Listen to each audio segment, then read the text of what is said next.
こ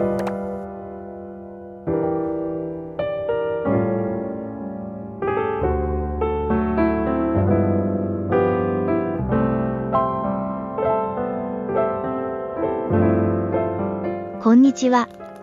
インドカレー主婦です。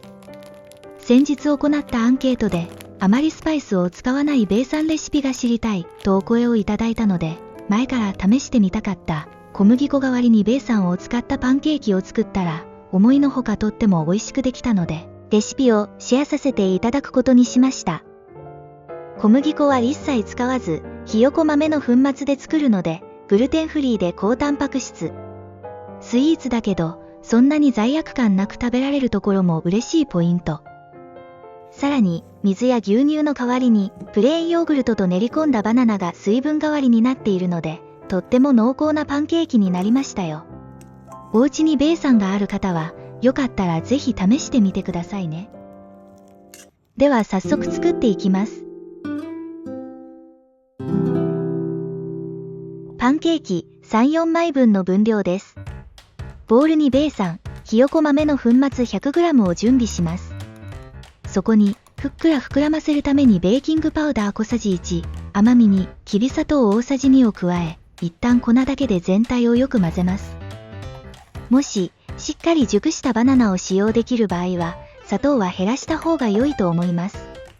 今回はそこまで熟してないバナナだったので、大さじ2加えてちょうど良い甘みでした。次に卵1個とプレーンヨーグルトを大さじ3加えてザクッと混ぜます。続いて別のボウルにバナナ2本を皮を剥いて入れ、フォークで潰します。食べた時にバナナの食感も感じたいので、少しダマが残るくらいで潰すのをやめます。潰したバナナを先ほどの生地が入ったボウルに移して、よく全体を混ぜます。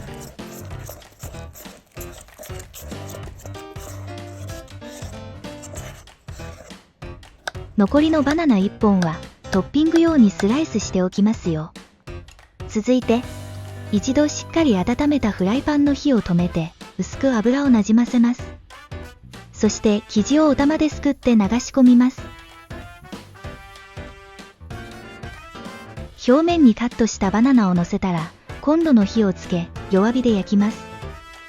急いで焼くと、表面焦げて中生焼けと失敗してしまうので、パンケーキをきれいにふっくら焼きたいときは、時間をかけてゆっくり焼くようにしています。ベーキングパウダーが熱に反応して、生地が発泡して膨らんできてますね。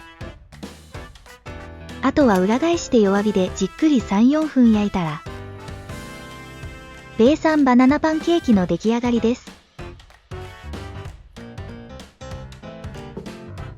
今回はシンプルに蜂蜜をかけていただきます。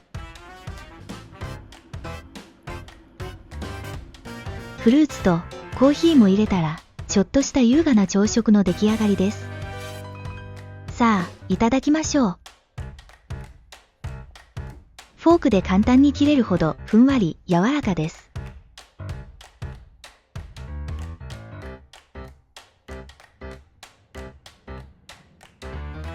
体が喜ぶ優しい味。よかったら皆さんもお試しくださいね。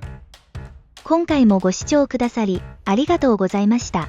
チャンネル登録、高評価もよろしくお願いします。